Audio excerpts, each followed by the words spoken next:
This is Macro Analytics, delivering frank conversations on global macroeconomics and market analysis, outside the mainstream, featuring discussions and debates between Gordon T. Long, publisher and editor of GordonTLong.com, and his guests.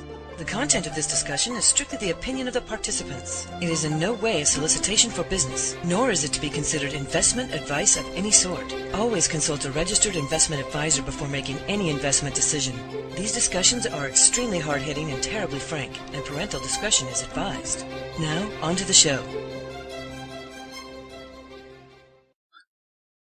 Good morning. I'm Gord Long with GordonTLong.com. I have with me this morning John Rubino, noted author and publisher of the website dollarcollapse.com, no stranger to our longtime listeners. Before John and I begin, John, I just wanted to mention to our listeners that I did a video with Charles Hugh Smith on Crony Capitalism, and we had just tremendous feedback on it. And so I'd like to start and get your feedback. How prevalent do you think crony capitalism is in America today? Well, I think it's the dominant business model in the U.S. That's pretty clear. Yeah, most big corporations now employ legions of lobbyists and throw millions of dollars at manipulating the political and regulatory process. And why are they doing it now as opposed to were they doing it 10 and 15 years ago? What is changing to allow it or making it more prevalent? Well, two things. One is that we have a consumption-based economy right now, which allow for massive margin increases for a lot of companies. Most companies are seeing their profitability be squeezed, and so they can't get massive profits via competition. The other reason is that the way our monetary system is set up, the government spends as much as it wants to because we've got a fiat currency, which is basically an unlimited credit card for major governments, especially the U.S., because we've got not only a fiat currency but the world's reserve currency.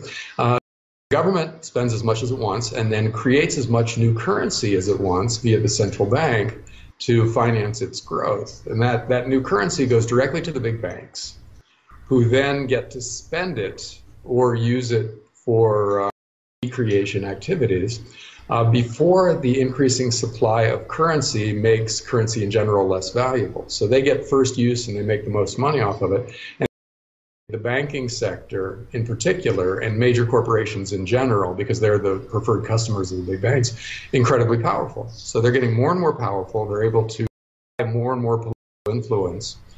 And the net result of that is that we no longer have separate sectors, business over here, the big banks here, and government over there. They're all one big organization right now, which is, as all big organizations eventually become, now dedicated to self-perpetuation. They're growing bigger and more powerful.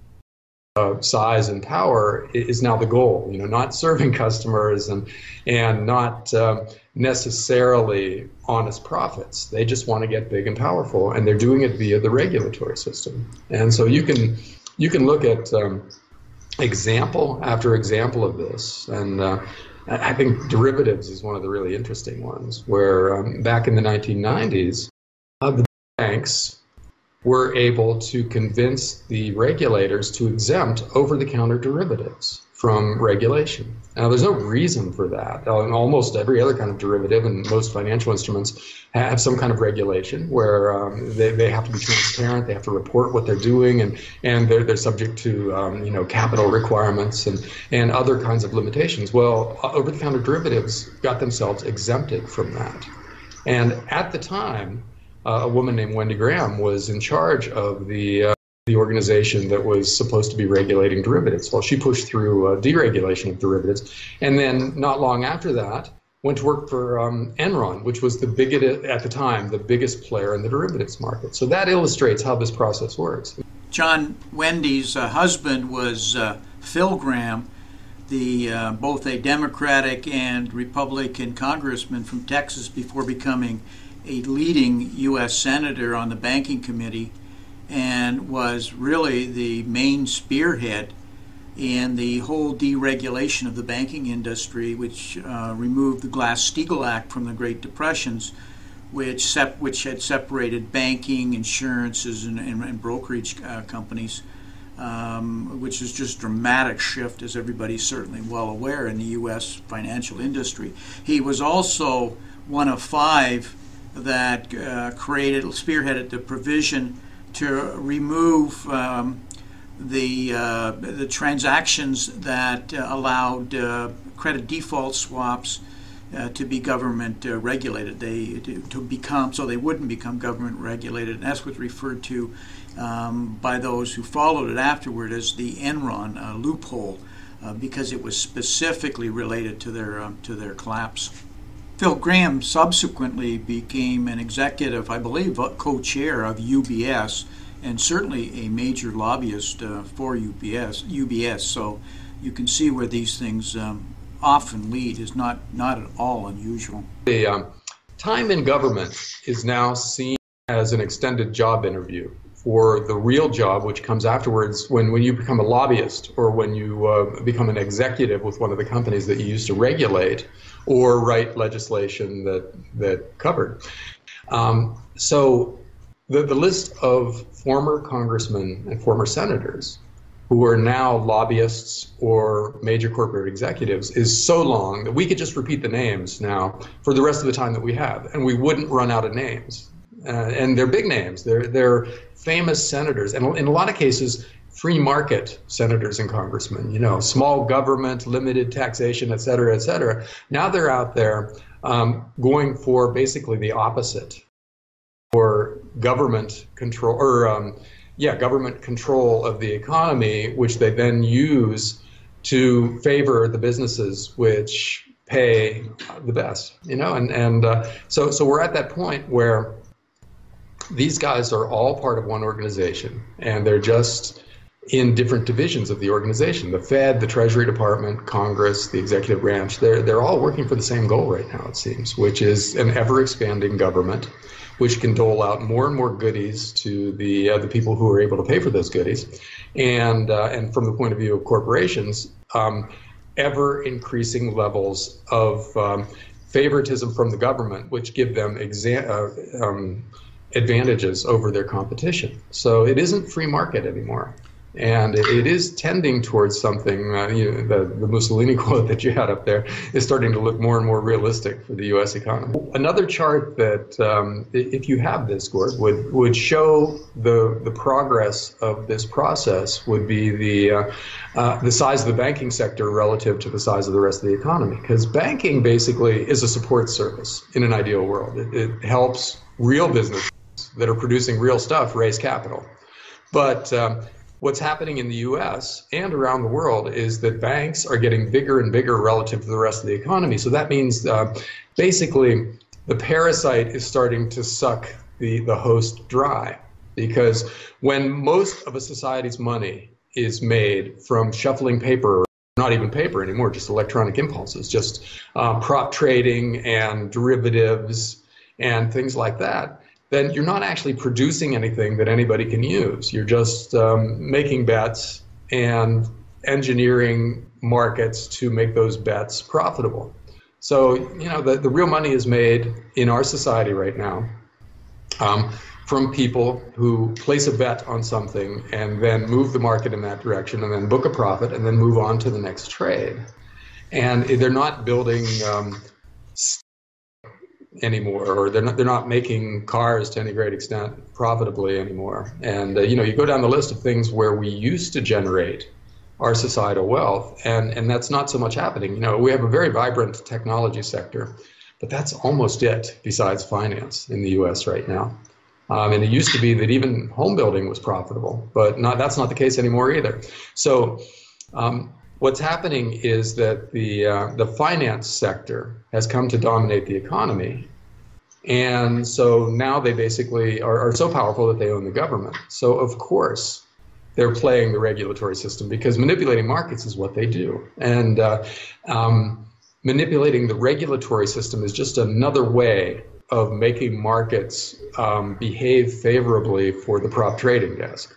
In a healthy capitalist system, everybody is scrambling for survival, and because of that, there's always the impulse to try to gain an advantage one way or another. If you can buy a politician and you're a major company, there's a lot of temptation to do that. So what's different today is that the government is so big and so powerful and so able to hand out advantages to corporations that if you're a major company and you don't take advantage of that, you lose out to the guys who are taking advantage of it. So even honest capitalists, honest managers are pulled into the influence buying game by their less scrupulous competitors, because there is no choice now. So it really comes down to the size of government. If you shrink the government to the point where it doesn't have a lot of goodies to hand out and regulations are clear and simple and understandable and hard to manipulate,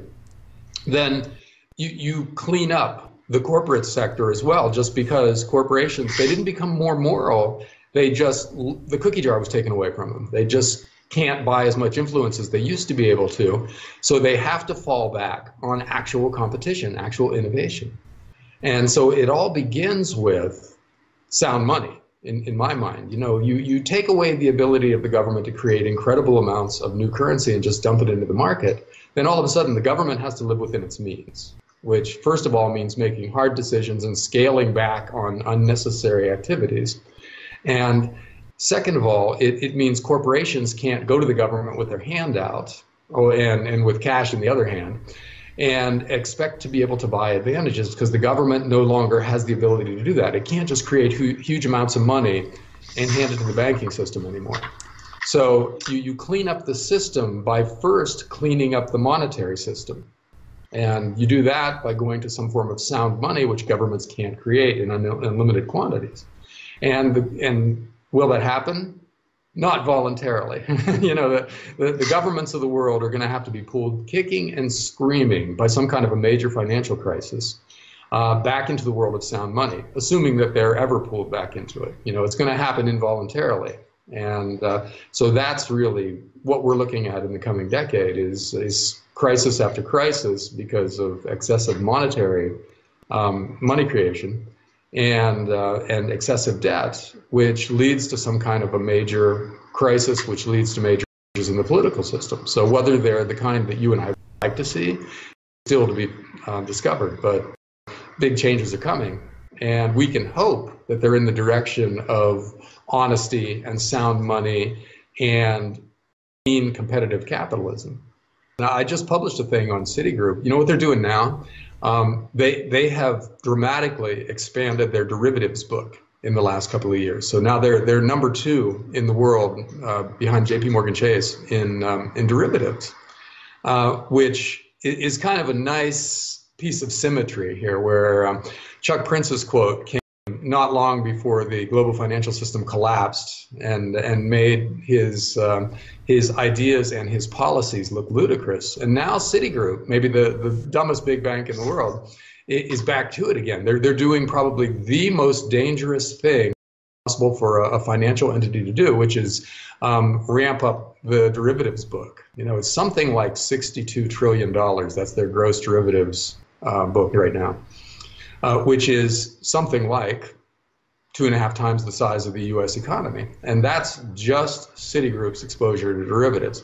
So yeah, we're heading in the same direction as we were back in 2006, 2007, only we're doing it with much bigger numbers. As you said, everything's magnified now. We're making even bigger mistakes.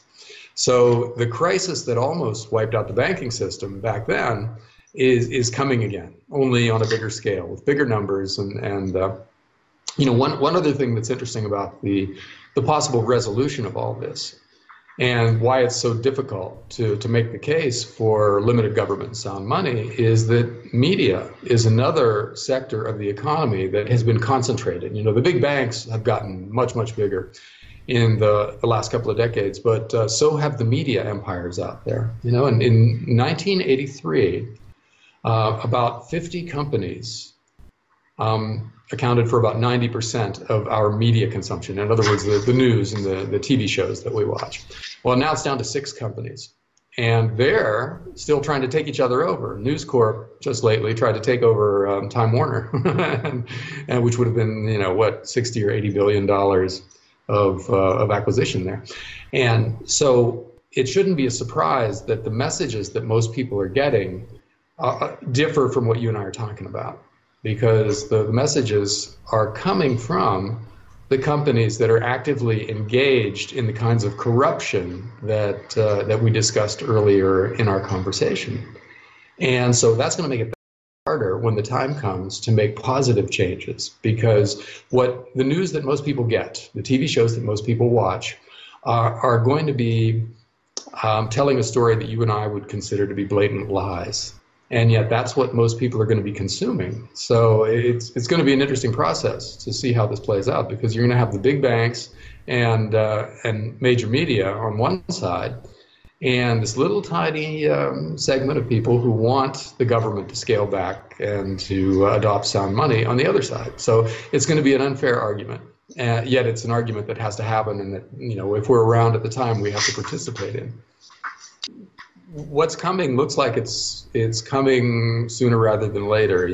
All the numbers are just getting crazy out there for equity prices and bond yields and corporate share buybacks and margin debt and just about everything else that you look at that usually precedes some kind of a financial crisis.